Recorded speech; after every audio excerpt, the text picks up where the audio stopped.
L'avion de l'État gabonais est parti en Suisse. Le jet privé de l'État gabonais est parti en Suisse. Le jet public, c'est pas un jet privé, c'est un jet public, en l'occurrence. Donc, l'avion qui transporte les gens pour aller en Suisse, là, ça, il ne peut pas transporter Moukani Bongo. Vous êtes sûr de vous?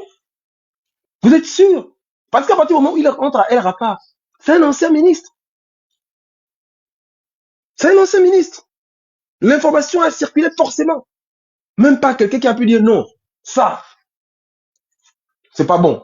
Évacuez-le. On appelle, oui. Val-de-Grâce, oui, c'est le Gabon, oui. Alors, on a besoin d'une chambre VIP là. Oui, d'accord, ok. On prend tout en charge. Je dis bien tout. C'est-à-dire qu'il devait arriver. Andrew, moi je ne suis même pas sur la situation de l'évacuation parce que on peut l'évacuer puis pas. C'est même pas ça le débat. Le débat, c'est comment on a traité ce monsieur. Et comment on continue de le traiter en fait. Mais c'est ce que je dis. Pendant la libération, les deux, parce qu'on dit que en 2023, le 30 août, on était libéré, non? Que tout est devenu beau, tout est devenu magnifique. Que bon, moi, je fais partie des gens qui sont contre Oligui. Moi, j'accepte. Franchement, moi, j'accepte. Au pouvoir opposé à Oligui. Admettons maintenant que peut-être Oligui a proposé, il a refusé, on ne sait pas. C'est pour ça que je veux pas. Non, ça m'étonnerait. Non, ça m'étonnerait. Andrew, suis mon regard. Si je veux te dire, Andrew, suis mon regard. Laisse certaines choses. Oui, en suivant ton regard, je peux te certifier que il était demandeur, Moukani. Parce que la dernière fois qu'il est apparu à la télévision, c'était pour crier justement à l'aide. Mais on l'a méprisé une fois de plus, on l'a snobé, on a craché sur lui en rappelant simplement l'épisode où il est rentré au gouvernement. On a oublié tout ce qu'il a vécu avant, tout ce qu'il a fait pour son pays, tout ce qui a fait qu'il se retrouve dans cette situation-là. C'est ça qu'on a dit à Moukani. Donc oui, on a envie de nuancer, mais la réalité fait que c'est pas possible de dire autre chose qu'on a été ingrat envers quelqu'un qui a donné sa vie, qui a sacrifié la vie de sa famille, qui a donné son souffle de vie parce qu'il croyait à un idéal commun.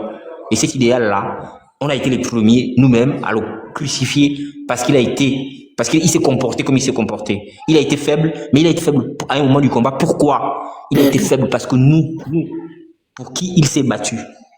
Nous, qui disons être des vrais patriotes, quand ça nous arrange.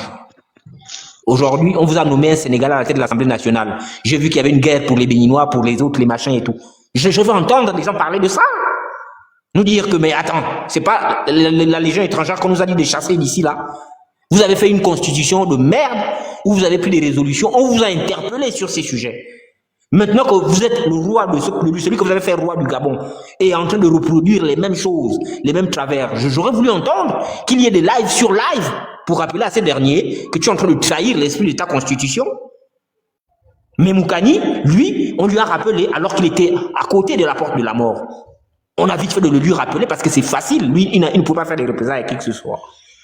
C'est ça le Gabonais. Quand il faut être courageux pour dire à la personne qui a le pouvoir de changer les choses, de faire ce qui doit être fait, là, chacun préfère raser les murs. Mais quand quelqu'un ne peut pas vous faire de représailles, tout le monde peut le traiter comme un chien. Alors que vous oubliez que ce type-là, hier, au détriment de son équilibre, au détriment de la quiétude de sa propre famille, du bien-être de sa famille, il s'est exposé pour nous. Et les lâches qui n'ont jamais rien fait pour ce pays, quelqu'un est mort. Même dans notre environnement bantou, on dit que quand quelqu'un meurt, et on l'a fait pour Omar. Qui peut dire qu'Omar était un ange dans ce pays? Mais quel homme politique a reçu l'hommage qu'a reçu Omar Bongo dans ce pays? Aucun. Quel homme politique? Même pas Mamboundou a reçu ça. Aucun. Tu prends les Oyonaba, tu prends les Angojo Okawe, tu prends les Renjambé, tu n'as aucun acteur de cette trempe-là qui a reçu l'hommage qu'Omar a reçu. Et pourtant, tout le monde s'accorde à dire que c'est le bourreau de notre pays, c'est le bourreau de l'histoire de notre pays. C'est ça le Gabonais. On va aller cracher sur nos semblables qui se sont battus pour nous, parce que lui ne peut pas nous faire de représailles, parce que lui ne pouvait pas payer vos ordonnances, parce que lui ne donnait pas de l'argent aux gens. Comme il n'avait pour seule chose à offrir que la vertu et le sentiment d'esprit national, on crache sur ça, on crache sur les valeurs. C'est ça la réalité. On n'a rien à foutre des valeurs. Ce qu'on veut, c'est est-ce qu'il peut payer? Est-ce qu'il peut nous donner ça? L'autre aspect, est-ce qu'il a la capacité de nous contraindre? Si tu n'as pas ces deux choses-là, tu vas mourir comme un chien. C'est pour ça qu'on se moque par exemple d'un personnage comme Wang Bading. Je vais te poser une question, justement. Toi qui es au plus proche de cette affaire, est-ce que jusqu'à son décès, Monsieur Jean de Dieu Moukani Wongo avait été rétabli dans ses droits en tant que magistrat hors hiérarchie. Mais mon frère, tu penses qu'il aurait demandé l'argent à qui que ce soit si ça avait été le cas? Tu penses qu'il aurait demandé l'argent à qui que ce soit, magistrat hors hiérarchie, avec tout ce qu'il pouvait toucher comme indemnité après ce qu'on lui a fait injustement? Il n'aurait pas eu besoin de demander l'argent à qui que ce soit. Le petit séjour qu'il a fait au gouvernement, plus l'argent rétabli de tout ce que tu dis là, il aurait pu aller se soigner lui-même partout dans le monde. C'est ça la réalité. Tu penses que c'est par un homme de sa trempe? Toi qui connais bien le fonctionnement, est-ce que, en tant que chef de l'État, l'ancien président de la transition, aujourd'hui président de la 5e République, aurait pu le réhabiliter, oui ou non? Est-ce que c'était dans ses pouvoirs? Mais Andrew, au-delà des pouvoirs, j'ai vu ce type-là sortir des gens dont la culpabilité était avérée, des détournements d'argent public. Il les a fait sortir de prison. C'est-à-dire s'il avait le pouvoir, il a dit que lui c'est un bantou au sens propre du mot et qu'il veut régler les choses comme au village. Je l'ai entendu dire dans le bureau présidentiel, en s'adressant au Valentin, qu'on est en famille. C'est-à-dire que dans sa conception de la République, on fonctionne comme au village. Bon, quelqu'un dont l'engagement pour le Gabon ne souffre d'aucune contestation, comme l'a été Moukani. Est-ce que tu penses réellement que le président, dans sa posture actuelle, pouvait s'interdire de tendre la main à ce dernier? Le président allait s'incliner devant, enfin, du moins apporter secours à des gens dont l'activité principale de leur vie publique, c'est le vol d'argent public. Le président allait tendre la main parce qu'il a estimé que c'était des commis de l'État. Il a décoré des gens qui ont les mains trempées dans les histoires de 2009 et 2016, au nom de la reconnaissance républicaine. Ça lui coûtait quoi de dire, Moukani, voilà l'avion public, voici payer tout ce que tu as à faire, là où tu as à faire, va te soigner. Qui aurait crié? Qui aurait crié? On a vu des gens qui ont un statut d'assassin, ritualistes dans ce pays, se balader dans l'escorte présidentielle. Tout le monde sait ça. L'affaire. Pourquoi c'est Moukani qu'on ne pouvait pas donner à qui ne pouvait pas faire ce cadeau-là? Au moins par reconnaissance de ce qu'il a été pour ce pays. Même si c'est pas pour la lutte, plus que ça là, c'est ce que les gens oublient vite. Mais au moins il a été au gouvernement. Et il a travaillé pour le pays. Ouais. Au moins pour son statut. Il a formé les magistrats, ancien directeur de l'école nationale de magistrature. Voilà, il a formé les magistrats. Au moins pour son statut de ouvrier de la République. On aurait pu lui offrir ça. On aurait pu lui dire, va te soigner dans le meilleur hôpital du monde, qui va traiter de ces questions-là. Et que ça n'aurait fait finir personne. Donc c'est juste une question de volonté. Le Gabon a un avion. Même si c'est pas avec l'avion de l'État, mon frère. Même en lui payant un billet sur une compagnie commerciale, il sera arrivé à l'hôpital. Exact. Même en mettant à contribution la CNAM GS, on aurait pu faire ça. Ça coûte quoi? Ça coûte rien. C'est tout. C'est pour ça que moi j'en veux beaucoup. C'est-à-dire qu'il faut situer les responsabilités, oui. Mais depuis 2 ans, on nous a parlé, Giovanni, de libération, de restauration des institutions et des gens. On nous a parlé d'un président gabonais, avec des femmes gabonaises, des maîtresses gabonaises, des amis gabonais, qui passent dans la rue, oh, président, puis dit, oh, alors, ça va? Ok, c'est un bon gabonais. Moukani Wongo aussi était gabonais. Au commis de l'État. Au commis de l'État. Voilà. On ne l'a pas réhabilité. Alors qu'aujourd'hui, les magistrats ont le droit de faire de la politique. Donc rien que pour ça, on aurait dû le réhabiliter même. Rien que pour ça seulement. Rien que pour ça seulement, on aurait dû le réhabiliter.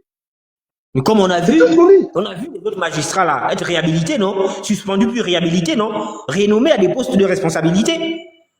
Donc eux, ils avaient le droit parce qu'ils soutenaient le régime. L'autre, son tort, c'est d'avoir défendu le peuple. C'est ça la réalité. Va même plus loin. Donc, retenons que Moukani, oui, vas-y. Va même plus loin. Monsieur Moukani Iwangu a défendu l'état de droit, qui bien sûr défend le peuple, mais pas que. Assure au peuple un cadre de vie plus que convenable. La plupart des pays heureux sur Terre sont des pays de droit. Hein. La plupart des pays, la Finlande, les pays nordiques, le Danemark, ce sont des pays où on respecte l'état de droit. Moi, c'est ce que je retiens de monsieur Moukani Iwangu. Mais Andrew, tu le disais tout à l'heure. Je dis, toute république qui émerge, toute république qui a réussi à construire un territoire égalitaire pour tous ses enfants, repose sur la justice, que ce soit l'économie, que ce soit les rapports entre individus, que ce soit le respect de l'équilibre social, tout ça est construit d'abord parce qu'il y a une justice. Qu'est-ce qui fait que moi, on m'a pris une vie? Qu'est-ce qui fait que je ne prenne pas une arme pour aller prendre la vie de celui qui a pris une vie chez moi? Mais parce que j'ai confiance en ce que, quand je vais aller me plaindre devant la conscience collective, elle va me restaurer, elle va me donner raison, elle va me protéger. Mieux, elle va essayer de me consoler.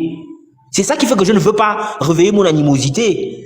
Qu'est-ce qui fait que je vais envoyer mon enfant chaque matin à l'école avec l'espoir que demain, il sera quelque part, il gagnera sa vie dignement. Mais c'est parce que je crois qu'il y a une justice. J'envoie parce qu'il mérite, parce qu'il fera preuve de mérite. Ben, par son simple mérite, il va atteindre les niveaux qu'il veut dans la vie. C'est parce qu'il y a une justice que l'on croit à tout ça. On ne peut rien construire de grand, de bon dans un pays. On ne peut construire ni la paix, on ne peut construire ni l'espérance de vie. On ne peut rien construire qui soit au bénéfice de tous si ce n'est pas avec point de départ la justice. C'est pas possible. Il faut pas qu'on rêve.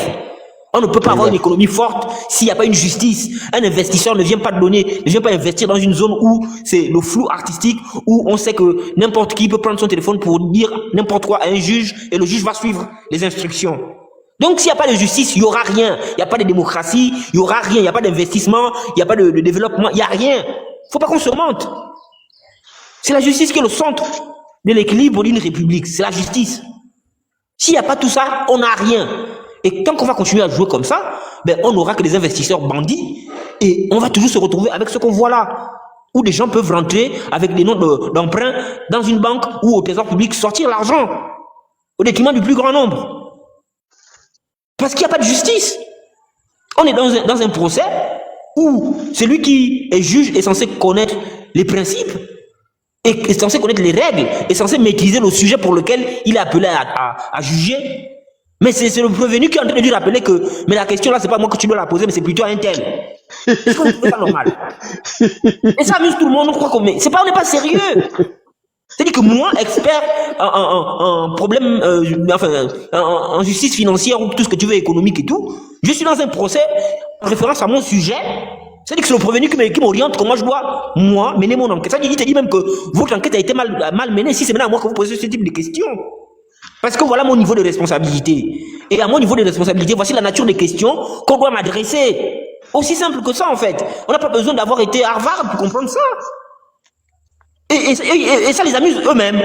Tu as un procureur qui pense qu'il est dans une salle de théâtre, il fait son spectacle, il avance tous les jours, mais clairement, son incompétence sur ces questions-là. Et ça amuse les gens. Le juge lui-même, il est dépassé. Nous, on met la télévision dessus parce qu'on croit qu'on peut paraître aux yeux du monde. Alors qu'on fait quoi en fait? On montre clairement ce que nous sommes dans le fond, des incultes. C'est-à-dire que pour les gens du monde qui ont regardé ça, est-ce qu'il y a des gens qui se considèrent vraiment comme des gens composant le village planétaire aujourd'hui? Est-ce que vous pensez qu'on va mettre le Gabon côte à côte avec les autres pays, avec le reste des pays du monde, quand on voit le spectacle qu'on a fait là? Est-ce qu'on peut rentrer dans la catégorie des populations du monde? Nous sommes un second peuple en fait, nous sommes un peuple secondaire. Quand on voit ce qu'on sert au monde entier là, il n'y a pas de quoi se réjouir. Ce sont les mêmes questions là qu'on est en train de régler là. C'est qu'il y a des choses basiques. Des choses basiques. Moukani, pour ce pays, personne ne peut remettre en question son engagement pour le Gabon. Et je redis ça. Moukani est mort parce qu'il a voulu, un temps soit peu, défendre la dignité du Gabon, la dignité des Gabonais. L'intégrité du Gabon, l'intégrité des Gabonais.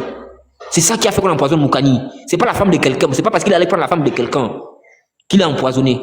Il a été empoisonné parce qu'il défendait le Gabon et les Gabonais au quotidien. Il a donné de sa vie pour ça.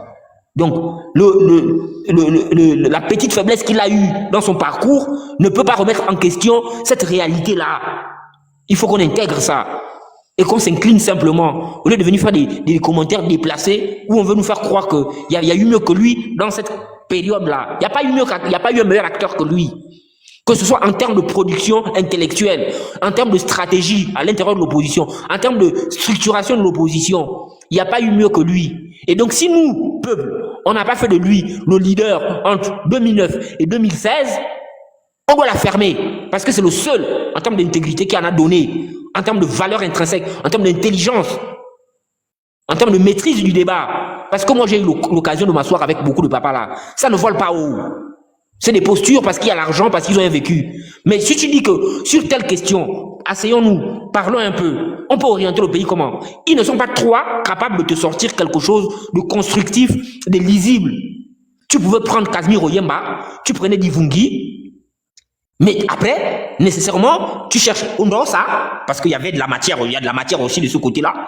Mais pour le reste, c'était la balade de la posture. Si tu prends Moukani au milieu, c'était la lumière au-dessus de toutes les lumières. On lui faisait juste le procès de n'avoir pas l'argent.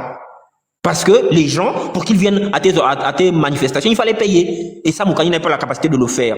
Et c'est comme ça que Ping pouvait lui rétorquer. Et une des maisons qu'il avait achetées pour l'occasion pouvait lui rétorquer à chaque réunion que oui, tu as de très belles idées, mais maintenant il faut les financer. Et pourtant, quand il venait, c'était pas pour dire que financer-les pour que moi je sois chef. C'était pour dire, ne parlons pas d'élection, commençons à travailler à comment on va enlever le système, et puis comment on va organiser la transition pour réorganiser les institutions, et puis pour sortir, comment on va organiser une élection transparente où tout le monde peut postuler, mais une élection où on ira sur la base des valeurs, puisque on est tous d'accord ici qu'on ne peut pas faire avec les éléments du système. Ils te disent, oui, ce que tu dis là, c'est cohérent, c'est constructif, c'est très beau, mais ça là, on ne peut le faire que si on choisit un leader entre nous, mettons Ping devant, puisque c'est lui qui peut payer. C'est ça qui fait que Ping sort le chef en 2016 de l'opposition. Et malheureusement pour Moukani, il est obligé de se ranger chez... pas parce que c'est l'argent, hein, il est obligé de se ranger chez Casimir Oyemba parce qu'il trouvait qu'en termes d'intelligentsia, il y avait quelqu'un qui avait du répondance, c'était bien lui, à cette période-là. Donc il savait reconnaître l'intelligence des autres. Il savait reconnaître que Casimir pouvait ouvrir des portes dans les institutions financières internationales et que s'il prenait le pouvoir, ils auraient besoin d'argent, il fallait aller voir les partenaires, il fallait quelqu'un qui avait la capacité de booster le carnet d'adresses. Et donc, il nous a convaincus à cette période-là de le suivre chez Casimir Oyemba. Nous, on est allé avec réticence parce qu'on s'est dit, bon, au-delà de tout, le peuple suit la volonté populaire, le suit Ping parce que Ping a mouillé tout le monde. Ça va nous faire perdre du temps. Ce que tu dis, c'est profond, c'est intelligent, mais tout le monde est déjà parti chez Ping, on ne peut plus faire autrement. On est quand même parti et Casimir Oyemba a fini par nous ramener chez Ping. Vous voyez? Donc, ça, c'est ce que les gens ne savent pas, ceux qui sont à l'extérieur ne savent pas. Mais Moukani n'avait pas l'habitude de chanter ça. Parce que pour lui, ce qui importait, c'était pas nécessairement sa petite personne. Ce qu'il voulait, c'était de voir les choses avancer et se dire, il fallait faire donc le soir de temps en temps, il fallait faire des compromis aussi. Il savait le faire. Et il l'a fait quand la chose s'est imposée. Mais quand on a voulu faire de lui l'homme providentiel, on s'est dit, on peut aller chercher les ressources financières ailleurs. Peu sont ceux qui ont ouvert leur poche pour financer ça. Peu sont ceux qui l'ont fait. Et pourtant, l'homme était déjà touché. Hein. La première fois il se sort de ce truc-là, où ça le calme un peu, il va à Bruxelles, mais il ne paye, c'est pas lui qui paye un rond. Il y a des Gabonais qui sont dans la diaspora, qui sont ici, qui se sont dit, bon, on va le faire pour lui. Ils l'ont fait, mais malheureusement, ça n'a pas tenu plus longtemps que ça. Et c'est ça qui amène Moukani aujourd'hui à la tombe. C'est pas autre chose. Donc, il faut qu'on la ferme et qu'on lui reconnaisse ce qu'il a su faire pour nous. Ce qu'il a su faire pour son pays. Voilà.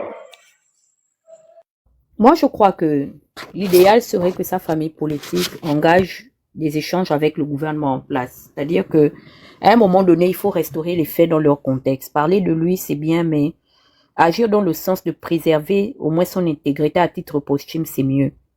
Faudrait au moins qu'on délivre à Moukani et en reconnaissance de la famille qui a su nous donner un être exceptionnel, une décoration honorifique, même à titre posthume, au rang de chevalier de l'ordre du mérite. De deux, réouvrir la situation de ce dont parle Andrew, ce que tu disais que par rapport au fait qu'on l'ait révoqué injustement dans le cadre de ses fonctions. Réouvrir et voir dans quel contexte on pourra payer les émoluments à sa famille, parce qu'il laisse quand même derrière lui des enfants. Sa famille, ses enfants, exactement. Donc, nous qui nous qu'elle puisse toucher sa retraite, enfin, ce que les veuves touchent, là, sa pension, etc., bien sûr. Donc, moi, je pense que c'est pour ça que je dis, mais comment on peut laisser? Aujourd'hui, l'être n'est plus là. Celui qui effrayait tout le monde. Celui qui mettait tout le monde mal à l'aise. Mais est-ce que au moins, en reconnaissance pour le combat qu'il aura mené, on peut au moins entamer cette démarche pour que chacun de nous puissions avoir la conscience tranquille ou il fera aussi partie des oubliés de l'histoire comme ses prédécesseurs? Est-ce que c'est normal que Moukani meure? On n'a même pas l'opportunité pour nous de voir les enfants biologiques de Mamboundou, de ceux qui restent du souvenir de lui, tous les autres grands frondeurs que le Gabon a eu à ensevelir. Il n'y a pas une certaine unification par rapport à ce qu'ils ont représenté pour ce pays. Le Gabon est en train d'ensevelir ces icônes. Et c'est fait exprès. Je ne sais pas, entre Andrew et toi, Giovanni, qui avait touché un point essentiel. Le Gabon a honoré Omar Bongo qui a arraché tout l'argent du pétrole gabonais pour mettre ça dans son compte personnel. Faire de Marie-Madeleine Bouronso la personne qui détenait l'avenir constitutionnel de ce pays. Toute la classe politique lui rend hommage. Il faut voir, surtout là où Oligui est revenu, c'est même encore grave. Le 8 juin va redevenir, comme la dernière fois, Bemgonsi a lancé une pique en disant que, comme on a déjà exclu le 12 mars, donc maintenant le 30 août devient maintenant le nouveau 12 mars des militaires en treillis. J'ai remarqué que il n'y a que les pédégistes. Même André Boba, mais excusez-moi, on ne parle pas des morts. Mais s'il faut partir sur un comparatif, je me rends compte que les gens parlent de Amo juste parce qu'il fut ministre. Hein? Et il était ministre de qui? Il était ministre du système. Si Amo était comme les autres, là, les Moukani, les Mamboundou qui avaient fait carrière dans l'opposition, là, je vous jure que le Gabon n'allait même pas tenir compte historiquement de son passage sur la terre. Parce que c'est devenu une culture chez nous de bouffer ses leaders, de manger ses héros à la sauce nationale. Les Gabonais sont dans la distraction. Il y a un convoi aujourd'hui qui s'en va quand même enterrer un illustre personnage tel que Moukani Wongo. Je fais des posts et je fais exprès. Je vous dis que même atteindre même 100 personnes, 100 likes, il n'y a pas. Les Gabonais ne veulent pas. Moukani est responsable de leur situation de précarité agressive dans laquelle ils se trouvent. C'est-à-dire quand on coupe le courant à Libreville, là, c'est à cause de Moukani. Bonjour Serge, ça va? Je te donne la... Il y a Stéphane avant toi. Tu veux d'abord parler? Stéphane, tu peux donner à Serge avant que je te donne la parole? Comme j'entends qu'il conduit là. Vite fait, juste un petit commentaire, après on va donner la parole aux autres, s'il te plaît. Je tiens à dire une chose. Et comme a dit Dana, il faut que ce régime-là réhabilite M. Moukani Wongo. Maintenant, c'est-à-dire que si vraiment ce régime-là veut démontrer que moi j'ai tort, moi j'accepte d'avoir tort, que finalement tout a été bien fait pour lui. Maintenant, réhabilitez-le. Réhabilitez ses droits. Réhabilitez tout. Tout ce à quoi il avait droit, débloquer tout, recalculer, donner à sa famille. Parce qu'il avait des enfants. Il avait une famille, il avait une femme. Et comme a dit Dana, je suis totalement d'accord. La plus haute distinction, en tout cas la distinction la plus honorifique de la Ve République, c'est compagnon de la libération. Puisque beaucoup de personnes ont eu droit à cette décoration-là, je pense que M. Moukani Wangou la mérite amplement. Il doit être fait compagnon de la libération à titre posthume. Voilà, j'en ai terminé, je donne la parole à l'autre. Bonsoir, vous m'entendez? Oui, Serge, il faut parler à tes parents pingouins. Hein. Ils sont dans les commentaires là-bas encore en train de faire des problèmes à quelqu'un qui est mort en fait. Ils sont où? Dans les commentaires, je l'ai bloqué ce matin-là. Non, il faut laisser. Tu sais, Moukani opposait toujours, il disait toujours qu'il faut séparer les vrais du bon grain. Je suis un peu enrhumé, mais le Gabon a raté, comme avec Pierre Mamoundou, le Gabon a raté des hommes qui aimaient le pays. On a raté, dans ce Gabon, on a raté Germain Ba. On a raté Pierre Mamoundou. On a raté même Mbabesol. Qu'on aime, qu'on n'aime pas, on a raté Mbabesol. Malgré tout, c'est un homme qui aime le Gabon et qui avait la compétence pour changer le Gabon. On a raté aussi Casimir Oyemba. C'est mon avis personnel. Hein? Et on a raté aussi Moukani Wangou. Tu sais, dans ce Gabon-là, on sait qui est compétent, on sait qui aime le Gabon. Il faut reconnaître l'enfant du village par son village. Et Moukani Wangou était un enfant du village, au même titre que les gens que j'ai cités, des gens qui ont connu le village, des gens qui ont connu le Gabon et qui n'ont nullement besoin d'une montre à je ne sais pas combien de millions, des centaines de millions, qui ne sont pas attirés par les choses les plus matérialistes comme on voit les présidents qu'on a toujours eu, qui ne sont attirés que par l'argent et par ces bonnes choses, comme on dit, ces choses mondaines. Moukani Ouangou n'était pas attiré par tout ça. C'est quelqu'un, il se suffisait à lui-même, c'est un homme intègre. Il est parti de ce ministère parce qu'on lui a fait le procès d'être parti au gouvernement d'Ali. Or, les mêmes qui reprochaient à Moukani d'être parti au gouvernement d'Ali, ce sont les mêmes qui lui reprochaient de ne pas avoir le titre d'ancien ministre, de ne pas avoir le portefeuille rempli. Ce sont les mêmes qui sont toujours, qui suivent toujours les hommes politiques en fonction de leur titre ou en fonction de leur portefeuille. Donc vous voyez à un moment que ce peuple-là est un peuple qui est incohérent, un peuple qui est perdu, c'est un peuple de gamins. C'est un peuple de maboules, comme si on peut dire ça. Les enfants, tout ce peuple-là, c'est des maboules. Je le dis tout simplement parce que n'importe quel politicien sait que les Gabonais sont des maboules. Parce que vous voyez comment Oligui aujourd'hui les malmène. On parle des milliards, ils applaudissent. Ils ne sont même pas fichus de demander, mais les milliards que vous parlez là sont où? Et ils viennent devant un procès, ils viennent devant le tribunal pour acclamer, on veut le procès, on veut le procès. Donc ils veulent le spectacle.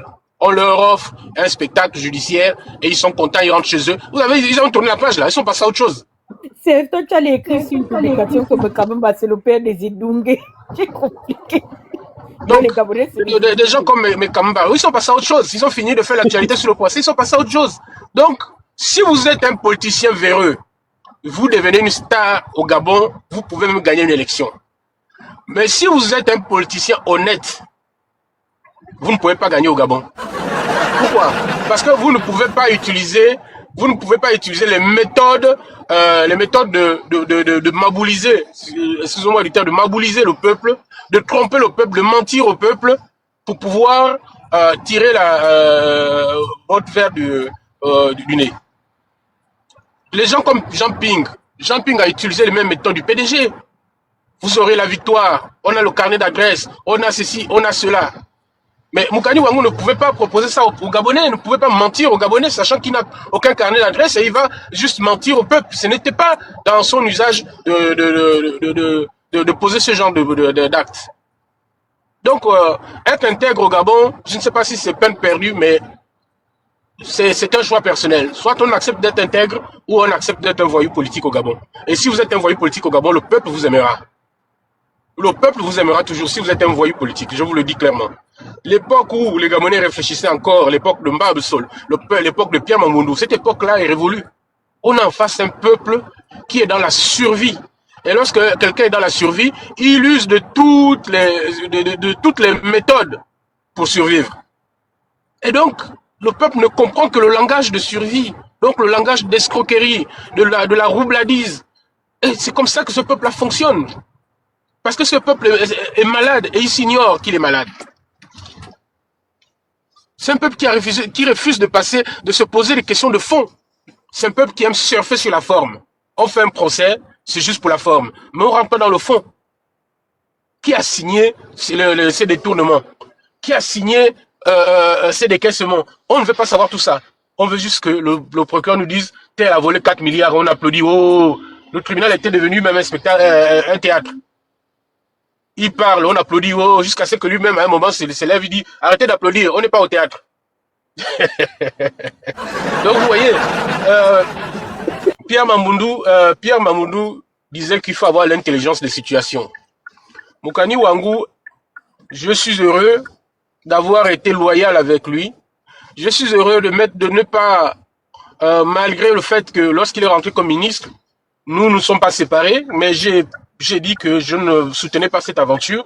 Je comprenais cette aventure. Je ne soutenais pas, certes, mais on a gardé une relation de grand frère et de petit frère. Et il m'a soutenu quand j'ai perdu ma mère. Il a été là. Il a été vraiment là. Et il a été un homme vraiment de bon cœur. Et Dieu ne lui a pas donné la chance de démontrer tout ce qu'il pouvait donner au Gabon.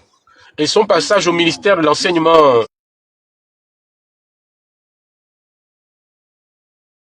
Il a un appel, Andrew, vas-y, j'ai vu que tu voulais prendre une motion.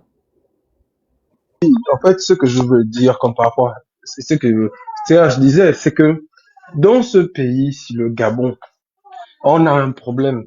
Et c'est ce que je disais tout à l'heure en lançant une boutade, en disant que on a un problème même de culture. C'est pour ça que j'ai pris l'exemple des capitales et je félicite ceux qui se sont prêtés au jeu. Et tous les repères sont par terre. Tu as dit ça tout à l'heure, moi je rien contre l'Ancha, mais tout ça, mais regarde le niveau du débat, le niveau de la réflexion. C'est ce qu'il disait tout à l'heure. On parle de milliards, mais personne n'a demandé, mais les milliards là sont où? Rien que déjà la preuve, rien que la preuve seulement. Et quand tu vois des personnes comme Moukani disparaître, je me rends compte que c'est aussi une génération qui s'en va. C'est une autre ère, c'est une page qui se tourne pour s'ouvrir pour déboucher sur une page plus sombre. Parce qu'aujourd'hui, il n'y a plus de niveau. Le niveau n'a même pas baissé. Il n'y a plus de niveau. Monsieur Jean de Dieu Moukani Bongo appartient à cette génération de personnes extrêmement bien formées. C'est vrai, quand on parle de la classe politique aujourd'hui, qui a le niveau de Monsieur Moukani Bongo? Il n'y a pas son aucun dedans comme des Ivoiriens. Voici pourquoi il fallait le combattre. Voici pourquoi il fallait le combattre quand il était chez Ping, parce que il avait mis la barre très haute.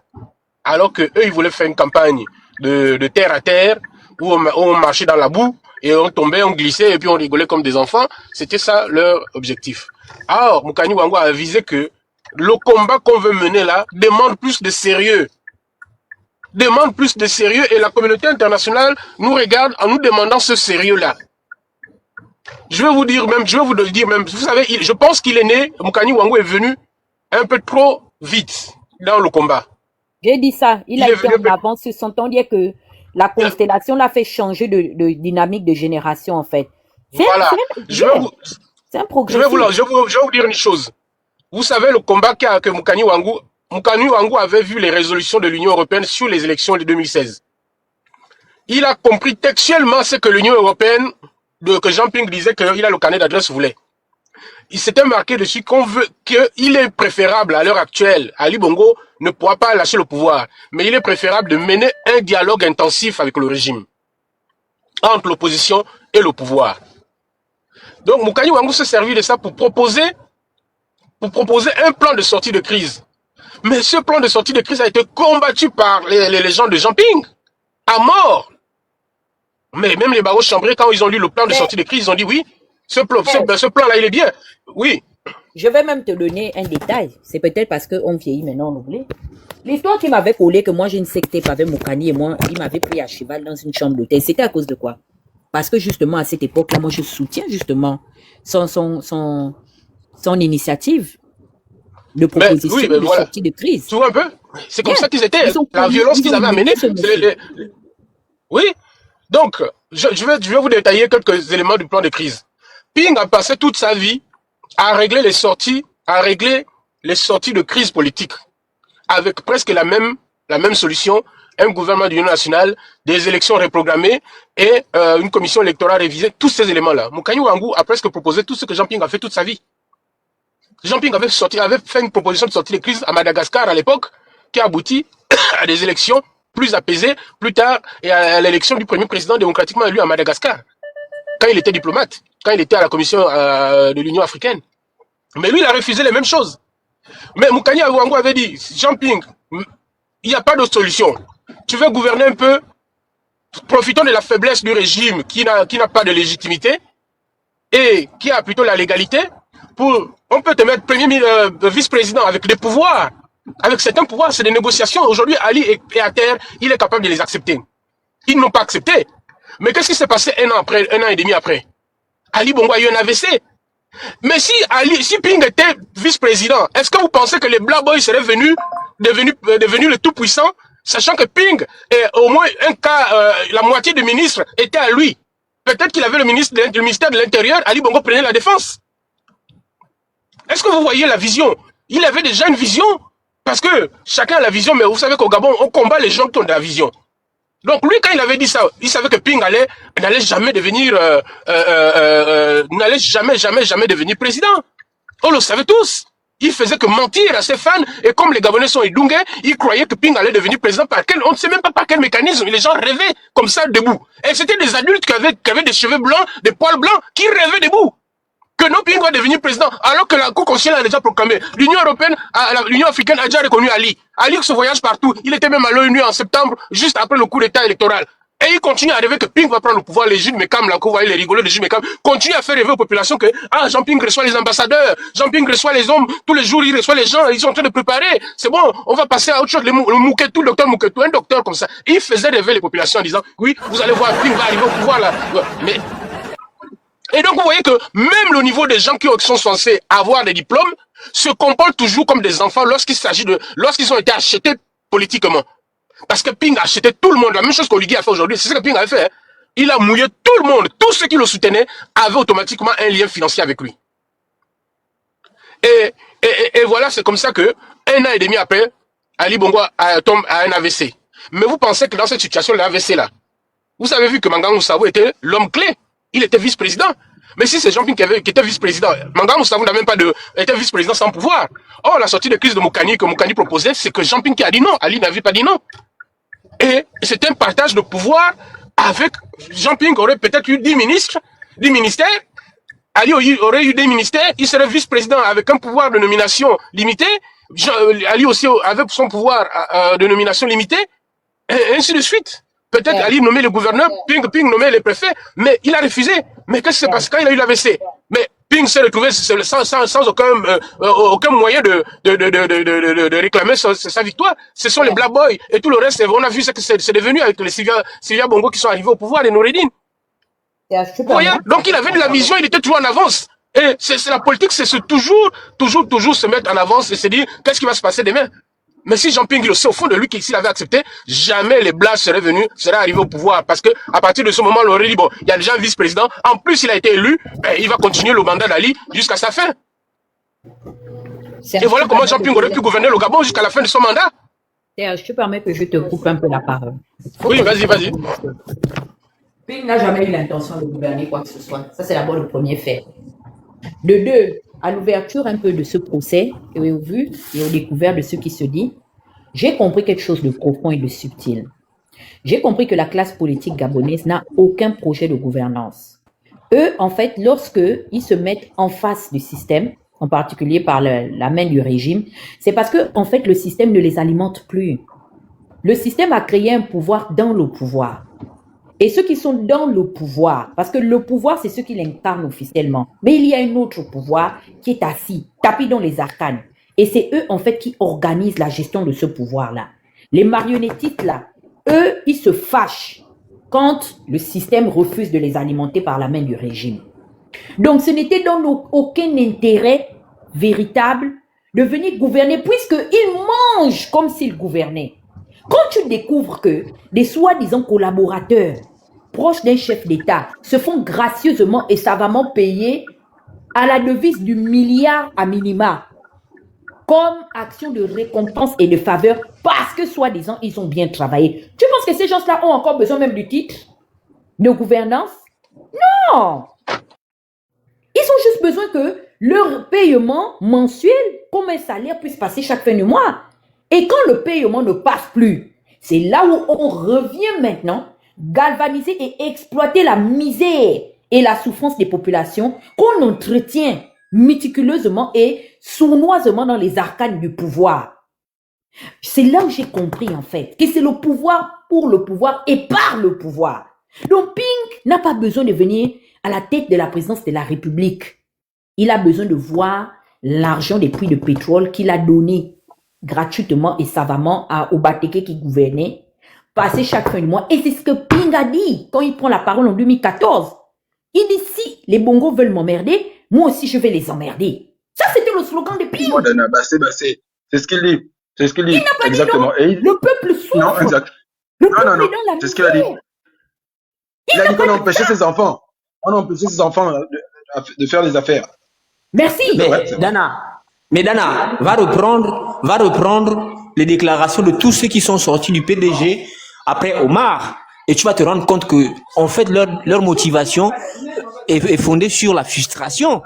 C'est pas une prise de conscience. Est-ce que tu comprends? La majeure partie de tous ceux qui sont sortis à cette période n'ont pas dit, ah, on a trop fait. Et je pense qu'on peut faire autrement. C'est pas ça. C'est soit je veux être moi président, c'est mon tour. Soit ils m'ont empêché de faire mes affaires. Soit ils veulent m'isoler. Moi je n'ai plus droit à quoi que ce soit. Je vais les emmerder. C'est ça. Ça tourne tous autour de ça en fait. Et c'est pour ça que, par exemple, beaucoup sont étonnés de voir ces gens-là repartir auprès d'Oligui et laisser faire les mêmes choses sans ne plus jamais rien dire.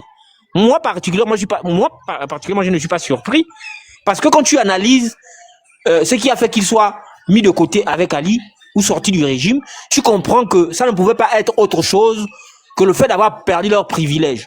Ça ne pouvait pas être autre chose que l'envie finalement d'être le maître du jeu à l'intérieur du système. Mais c'était certainement pas la prise de conscience de ce que le peuple a trop souffert. On a tous participé à ce désordre-là. Maintenant, il faut peut-être qu'on recule. Ils ont juste bonifié leur discours dès qu'ils ont été acceptés comme opposants. Et ils ont commencé à utiliser les phraseologies qu'ils ont trouvées avec les gens finalement comme Mokani, qui expliquaient pourquoi on s'oppose et quelles sont les revendications. Et c'est pour ça que je te dis que Mokani, quand il rentrait dans une salle de réunion, eh ben, non seulement, c'est pas lui qui organise la réunion, mais c'est lui qui pouvait te structurer la réunion en mettant des thématiques, en te disant, on est assis là pour parler de tel objet, tel autre objet, parce que en vérité, en tant qu'opposant au système, voici les éléments qui méritent d'être entendus par le peuple. En face, il n'y avait rien. Donc, il créait des complexes chez certains d'entre eux. C'est ça la réalité. Voilà.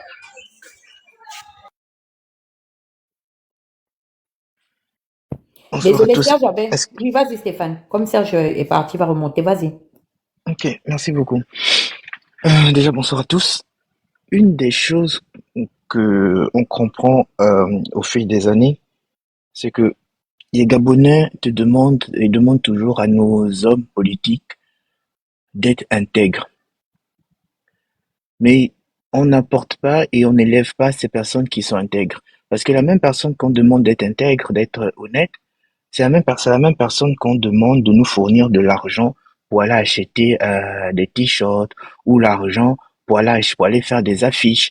Il n'y a personne, et ça c'est depuis quelques années maintenant, comme à l'époque de Mambundu, UPGis, où les Gabonais s'élevaient tranquillement, allaient en direction de Rio, s'arrêtaient à la gare, chacun achetait son t-shirt rouge et allait à un meeting de Mambundu. Là, on avait une population qui était encore consciente et qui se battait ou qui adhérait à ces discours. Aujourd'hui, voir la mort ou voir Mokani ou Ango partir, c'est peut-être l'être humain qui part, mais ces idées vont rester derrière nous. Des idées d'intégrité et de lutte. Et Mokani Iwangu, il rentre dans la trompe des hommes comme Luc Bengonsi, des gens qui ont toujours accepté de se battre pour le bien commun au détriment d'eux-mêmes et au détriment de leur famille. Voilà, des Mwang Bading aussi. Des Mwang Bading aussi, c'est vrai. Des Mwang Bading, tu vois.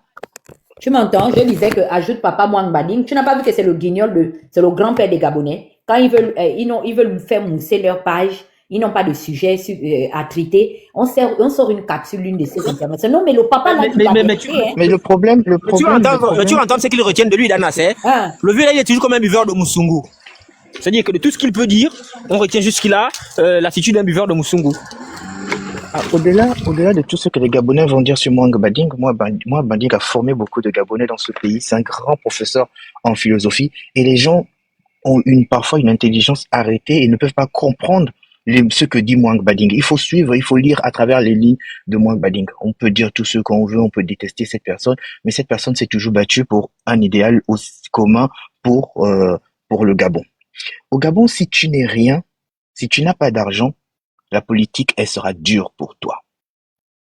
Si tu es une personne qui ne fait pas dans la compromission, les mêmes qui te disent oui, oyez, c'est bon, ça c'est un gars intègre, ce sont les mêmes qui se retournent et vont prendre 5 000 ou 10 000 à côté chez ceux qui ont volé. Et moi, je dis, quand une personne a servi la République, quel que soit son rang, quel que soit son parti, la République doit être reconnaissante. Pas la majorité, hein. Quand je parle de République, c'est le peuple. Le peuple doit être reconnaissant. Et donc, on doit puiser dans les deniers publics pour rendre hommage à ces personnes. Et Mokani Iwangu fait partie de ces personnes à qui on doit rendre hommage. Si on a construit des mausolées pour Omar Bongo avec l'argent du contribuable, on doit rendre hommage à Mokani Iwangu. On doit refaire le mausolée de Mambundu. On doit refaire le mausolée de beaucoup d'hommes politiques qui se sont battus. On a porté le cercueil de André Baobam. Mais André Baobam était plus vertueux que Mukani Wangu. André Baobam s'est plus battu que Mukani Wangu pour les valeurs ou pour la démocratie et la libération de ce peuple, de ce Gabon? Je ne pense pas. Et il y a quelque chose qui m'anime. Moi, je dirais, les Pounous, ce sont des sorciers. Je suis Pounou, donc je le dis, les Pounous, ce sont des sorciers. Tous ceux qui ont été allaités et biberonnés au sein de Mukani Wangu, qui ont fréquenté Mukani Wangu, qui sont aujourd'hui des grandes personnalités dans ce pays-là, personnalités entre guillemets, auraient dû prendre ça, euh, comment il s'appelle, les obsèques et les funérailles à leur charge, en disant c'est un enfant du Sud qui est mort, mobilisons-nous et allons-y enterrer notre enfant du Sud, notre frère, une lumière. Au-delà de toutes les considérations politiques, c'est ce qui devrait se passer. Et dans ce pays, on ne sait pas rendre hommage aux gens. On ne sait pas rendre hommage à ceux qui se sont battus pour notre République. Que ce soit des politiciens, que ce soit des écrivains, que ce soit des sportifs, que ce soit des Gabonais qui ont valablement représenté notre pays. C'est pas n'importe qui est directeur ou OADA. C'est pas n'importe qui qu'on met là-bas. Donc il a valablement servi le pays. Et pour ça, on doit pouvoir lui rendre hommage. C'est pour ça, moi je milite et j'espère un jour qu'on aura au Gabon un panthéon. On trouvera un autre mot, mais on aura un endroit où on pourra aller rendre hommage à tous nos illustres personnes qui sont mortes. Une personne qui a servi la nation, qui a défendu la nation, ne devrait même pas débourser, même s'il est milliardaire comme quoi, ne devrait même pas payer pour ses funérailles. L'État doit prendre cela en charge comme dans d'autres pays. Et comme vous l'avez dit tout à l'heure, c'est peut-être une des choses aujourd'hui, depuis que le président Olivier est président, que je vais faire. S'il faut même se mettre à genoux, je pourrais me mettre à genoux pour supplier que Mukani Iwangu soit élevé au plus haut grade et à la plus haute distinction. Et que Mukani Iwangu retrouve son statut de magistrat hors hiérarchie et que sa famille puisse bénéficier, qu'on puisse même donner le nom d'une rue au Gabon, Mukani Iwangu. Parce qu'il fait partie de ces gens que quand il prenait la parole, tu tremblais. Il savait parler. Et pas que pour de la tchatch, il connaissait son sujet. Peut-être que si Mukani Iwangu était parmi les avocats qui sont allés défendre l'île Mbagné, peut-être qu'on n'aurait même pas dû perdre l'île Mbagné. Mais il a travaillé dessus. C'est pour ça que depuis l'île Mbagné, on n'arrivait pas à perdre justement parce qu'il fait partie des avocats justement à l'époque de Pierre Mamundou. Ça fait partie de ces grands schémas politiques. Et aujourd'hui, les Gabonais se sont dit pendant 42 ans que non, ce nom-là nous a fait souffrir. Il est le nom qui porte tous nos maux. Mais à sa mort, les Gabonais se sont levés pour aller l'accompagner jusque dans sa dernière demeure. Et Mukani, il part comme ça. C'est triste, hein? Le seul crime de Mukani, c'est d'avoir été intègre. Vous pouvez tout reprocher à Mukani parce qu'il allait essayer de servir l'État. Il a servi l'État. Vous allez condamner Mukani pourquoi? 1 an ou 2 ans dans le gouvernement? Vous allez lui traiter de vendu, Mukani Iwangu? Mais il faut arrêter. Demain là, même si Ali Bongo, même au pouvoir, Ali Bongo, je ne le souhaite pas, aurait perdu la vie, les Gabonais seraient partis rendre hommage à Ali Bongo.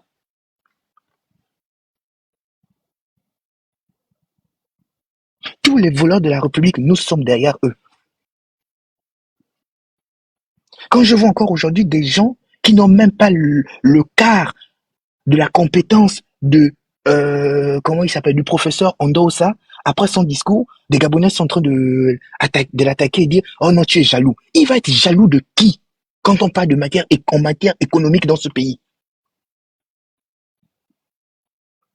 Mais demain, quand il va mourir, on ne pourra pas rendre hommage, je ne souhaite pas, je touche du bois, on ne pourra pas rendre hommage à une personne comme ça. Bientôt, c'est comment ça s'appelle? C'est peut-être, je ne souhaite pas aussi, mais Luc Bengon, si. On sera tous à dire, on a perdu ça, on a perdu ça. Mais combien de Gabonais sont prêts à perdre leurs avantages pour le bien commun comme ces personnes-là? Nous sommes très, très, très peu. Et je t'ai écouté, Dana, tout à l'heure, tu as dit que tu devais t'arrêter, je terminais par là, mais peut-être que c'est la passion qui le dit ou le moment qui te dit, qui le dit. Mais Dana, le combat que tu fais ou que tu mènes depuis des années, tu le fais pas pour la nation gabonaise ou pour quelques personnes. Tu le fais pas pour avoir une reconnaissance aujourd'hui ou demain. Tu le fais pour toi parce que tu défends ces valeurs et tu crois profondément à une république pour tous. C'est pour ça que tu le fais. Tu le fais pas pour attendre une nomination à gauche ou à droite. Si demain on te reconnaît pour ton combat, on te reconnaîtra. Mais tu le fais parce que tu crois au bien commun, tu crois à une république. Et donc tu continueras de le faire. Et peut-être demain d'autres personnes parleront en ton nom et feront de toi la personne que tu aurais dû être au moment où il fallait que tu le sois. Donc, ne dis pas que tu vas abandonner le combat pour aller discuter avec Oligui, je sais, avec Oligui. Mais même si tu le fais, on ne te jettera pas la pierre parce que tu aurais décidé à un moment donné de dire « Je me suis battu pour ce pays ou pour ce peuple, maintenant il est temps que je pense à moi. » Donc, ce n'est pas à toi qu'on jettera la pierre, mais c'est à tous ces Gabonais qui, pendant des années, tu as tenté d'alerter, de montrer le problème, mais qui t'ont toujours rejeté en disant « Ah, tu es une activiste de la faim. » Mais pourquoi? Parce que tu n'as pas d'argent. Si demain, là, on entend que Dana a gagné 1 euro, que tu commences à afficher les voitures partout à gauche, à droite, tu vas voir, ils vont venir t'élever, ils vont maintenant dire « Oui, Dana, tu as raison. » Et pourtant, tu avais le même discours pendant des années. Mais ils diront que tu as raison parce qu'ils attendent que tu envoies un petit 5 000, un t-shirt, des sandwichs. Et c'est ça. La valeur ne se monnaie pas. Quand on croit fermement un combat, on y va, on le combat. Et à un moment donné, même si toi tu abandonnes, d'autres personnes que tu as touchées par tes mots vont continuer ton combat, vont reprendre le relais en disant que bon, Dana, tu es parti de l'autre côté, non, tu arrêtes de nous critiquer parce que nous on critique aujourd'hui, parce que c'est toi qui nous as donné c'est toi qui nous as passé le flambeau. Effectivement, c'est ce que Mokani d'ailleurs a fait. Personne ne va dire que, comme M. Mokani, paix à son âme, était du côté du pouvoir, ce monsieur-là s'est mis à critiquer Jean-Ping ou à critiquer l'opposition gabonaise. Il est resté quelqu'un de décent et cohérent avec sa propre démarche. Il s'est dit, bon, ok, je m'en vais servir l'État, même si c'est du côté du camp que j'ai toujours combattu, mais je ne vais en aucun cas m'ériger en obstacle. Il pouvait réunir le levier de l'État, il avait les moyens de ça. Mais c'est quelqu'un qui est resté conciliant, qui est resté, je ne sais pas, tolérant. Même par rapport aux jérémiades, à l'ignominie qu'on jetait sur lui. Au moment où ils ont commencé à m'acculer que moi je couchais avec ce monsieur-là, il était déjà ministre. Il pouvait prendre certains là, qui étaient même au Gabon, qui répétaient ça, pour les jeter en prison. Mais c'est quelqu'un qui a tellement ménagé sa monture, avant de venir en politique, qui s'est dit, c'est pas de ma main que ces personnes-là vont tomber. Quand je vois aujourd'hui Georges Mpaga dire que lui va aller jeter Madame Aïcha, la présidente de l'organisation des familles des disparus de 2016, juste parce que, à tort ou à raison, il aurait soulevé une polémique le concernant, que lui va la saisir devant les tribunaux. Mais Moukani, le tribunal était sa maison. Combien de fois il a menacé au nom de la loi qu'il incarnait, au nom de la loi qu'il maîtrisait? Combien de fois il s'est servi de cette situation de loi-là pour dire qu'il va traduire quelqu'un devant le tribunal pénal ou correctionnel gabonais? C'est pour ça que je suis ici, en train de commémorer sa mémoire, en train de rappeler à quelques personnes pour leur dire faites attention, ça n'arrive pas qu'aux autres. Si nous acceptons aujourd'hui qu'on puisse manger politiquement, médiatiquement, un érudit de l'envergure de Moukani, mais que feront-ils de nous? Nous sommes du menu fretin. Comme disait Giovanni, quand je lui ai parlé, il disait, mais Tate Guek, nous on n'a même pas encore travaillé. On n'a même pas encore servi, hein, même dans le cadre des fonctions. Vous nous aurez oublié, comme vous avez oublié Mboulbeka. Vous avez oublié Glenn. Vous avez oublié tout. Martin Oulabou, le Gabon mange ces héros. Et moi, je dis, vous allez le manger, ce sera sans moi. Moi, je serai là pour dire la vérité. Même si je n'aime pas. Je l'ai toujours dit, même à Moulinda, quand il avait pris l'enregistrement de ping pour balancer. Je dis non, ne fais pas ça. Pourquoi? Par rapport à ce qu'il a incarné dans le cadre de ses fonctions. Il a quand même présidé le Conseil de sécurité des Nations Unies. C'est un diplomate hors hiérarchie. Il a été médiateur de la crise libyenne et d'autres crises. Il a été président de la Commission de l'Union africaine. J'ai dit non. Il faudrait avoir un droit de réserve. Pourquoi? Parce que j'ai appris chez les grands. Ce que je reproduis aujourd'hui, c'est ce que moi, on m'a inculqué. Et parmi ces personnes-là, Mokani Ouangou en fait partie. Il a été un père qui m'a inculqué quelques notions de l'État. M'a dit quand on sert la République, on ferme la bouche sur certaines choses. Et Mokani, c'est quelqu'un de très humble. Même quand il s'en va voir Ali Bongo, mais c'est parce qu'il influençait, il incarnait le contre-pouvoir. Et ce contre-pouvoir, il l'incarnait de par lui-même en tant qu'individu à part entière d'abord. Et de ce qu'il avait forgé autour de lui. Quand Mombundu part, Mombundu laisse une opposition qui est disloquée. Et je me rends compte que finalement, aujourd'hui, l'Union du peuple gabonais est frappée du sceau d'une malédiction. Je ne sais pas, on dirait un sort qu'on a jeté à l'UPG. Tous les partis politiques se sont empressés pour aller se partager l'argent du Gabon. Le gibier, comme disait Oligui, que le pays est juteux. Les UPGistes, malgré le fait qu'ils soient comme ils soient, je respecte au moins les adhérents de cette formation politique. Je ne dis pas pour les caresser dans le sens du poil, mais je me rends compte qu'ils ont les notions. On leur a inculqué les notions de la République. Ce sont des républicains. Ce sont des gens, même quand ils sont aux affaires, tu sens la différence dans leur manière de se comporter, même de faire d'appliquer la politique. On dirait qu'on a jeté un sort à l'UPG. Il n'y a que des érudits dans l'UPG, deux grosses pointures, que le Gabon est en train d'ensevelir comme ça, anonymement. Et moi, en tant que moi, je suis l'activiste de Mokani. Chaque ministre a son activiste, il a son journaliste, il a son policier. Moi, je suis l'activiste. Je dis, c'est mon patron. J'ai servi Mokani. Je suis comme Madame Olga Ngodjou face à Omar Bongo. C'est mon patron. Et je ne peux pas aujourd'hui regarder les gens, laisser se foutre de la mémoire de mon patron. Mokani a donné une activiste au père. J'ai fait bouger les lignes politiques de ce pays. Mokani était à la manœuvre. Pas une seule journée, il ne m'appelait. Il me dit non, on n'est surtout pas en politique. Recadre ton texte, envoie-moi, je vais corriger les fautes. C'est ça l'humilité de Mokani. Repars à l'école, tu es brillante. Regardez ce que les activistes gabonais sont en train d'accomplir aujourd'hui dans les lignes politiques de ce pays. Mokani avait déjà cette vision. Les gens nous ont rejetés. On n'en veut pas. Ils insultent, ils disent non, on peut redynamiser ça. Et je suis là pour parler d'un homme que j'ai connu même à proximité. Je témoigne ma reconnaissance à l'homme qu'il était. Mais c'est incroyable de voir à quel point on est en train de bouffer une monture pareille. Et c'est fait devant l'opinion publique. Les Gabonais sont en train de parler de tout et de n'importe quoi.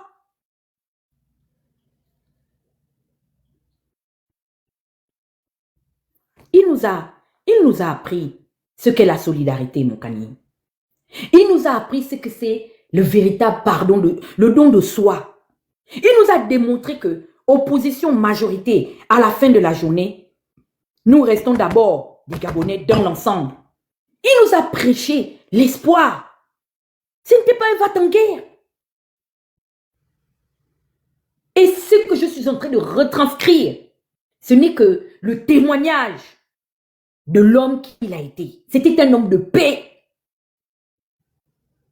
Vous ne pouvez pas jeter l'opprobre sur la mémoire d'un homme qui a sacrifié les 3/4 de sa vie. Il a sacrifié sa vie de famille. Il ne s'appartenait plus. Sur tous les terrains juridiques, vous retrouvez Mokani dedans, même dans le fer de Belinga. Même s'il ne signait pas, c'est ça la véritable abnégation. Savoir, c'est-à-dire que se soustraire, parce qu'on est d'abord là autour d'un idéal commun. Il a su pousser les autres, malgré tout ce qu'il leur reprochait. Il savait s'effacer, parce que le Gabon, il mettait le Gabon en avant. Il se disait, le Gabon doit avancer, même sans moi, à la tête de ce pays, à la gestion de ce pays. Parce qu'il croyait en ses valeurs. Jusqu'à quand vous allez continuer de manger vos leaders? Je regarde comment l'Amérique s'est réunie hier pour honorer la mémoire d'un acteur. Le gars n'a fait que comment il appelle le film là, Black Panthers. Tout le monde était là-bas, à Hollywood, pour honorer un homme de distinction qui a marqué son temps dans sa génération. À plus forte raison, un juriste de cette envergure, un politicien de cette trempe, qui savait faire fléchir les armes face à lui. Même ces voyous de l'armée l'a respecté. Ils ont levé, ils faisaient la référence à Moukani parce qu'ils savaient ce qu'il incarnait. Où est l'héritage de Moukani? Il a donné à ce pays-là des magistrats, des juges, des procureurs. Ils sont où aujourd'hui?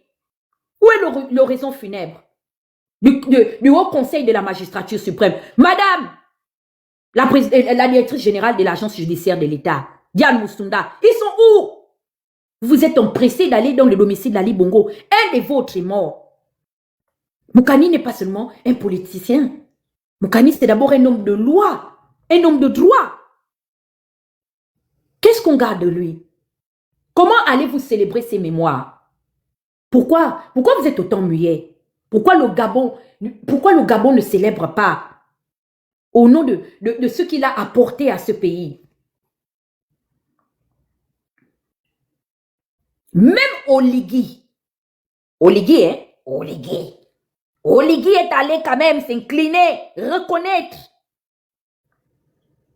l'envergure de l'homme qu'il était. Je me rends compte qu'il n'y a que les érudits, il n'y a que les hommes et les femmes de distinction qui ont même tenu, même hypocritement, à l'honorer.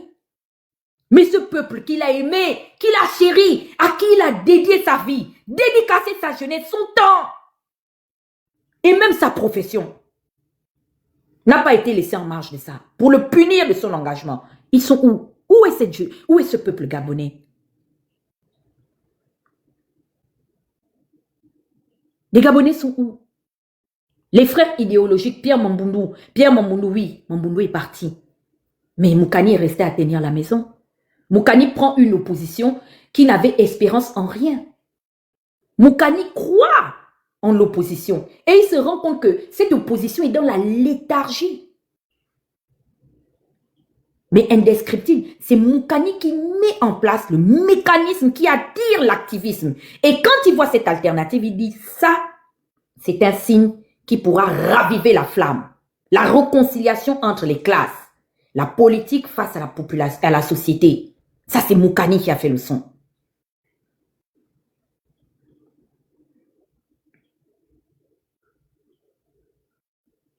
Dans un pays comme l'Amérique, les drapeaux doivent être en berne.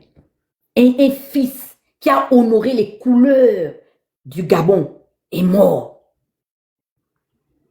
La parade militaire, on doit lui décerner la révérence. Parce que la terre a repris ce qu'elle nous a gracieusement et généreusement prêté. Nous devons lui témoigner notre reconnaissance. Ce n'est pas nous qui devons être là. C'est les magistrats, c'est les juges, c'est tout le monde. Moukani devait encadrer des siens. Et je préviens tous ceux qui participent aujourd'hui, à tort ou à raison, ne pensez pas que ça n'arrive qu'à Moukani. Hein. Nous sommes les prochains sur la liste. Notre sort, si on ne se retrouve pas dans le camp des vainqueurs, sera pire que celui de Moukani. Parce qu'on a même déjà tué Luc Bongonsi de son vivant. Où est Martin Dzodzomela? Qui prend de ses nouvelles? Quand j'ai vu M. Mwang Bading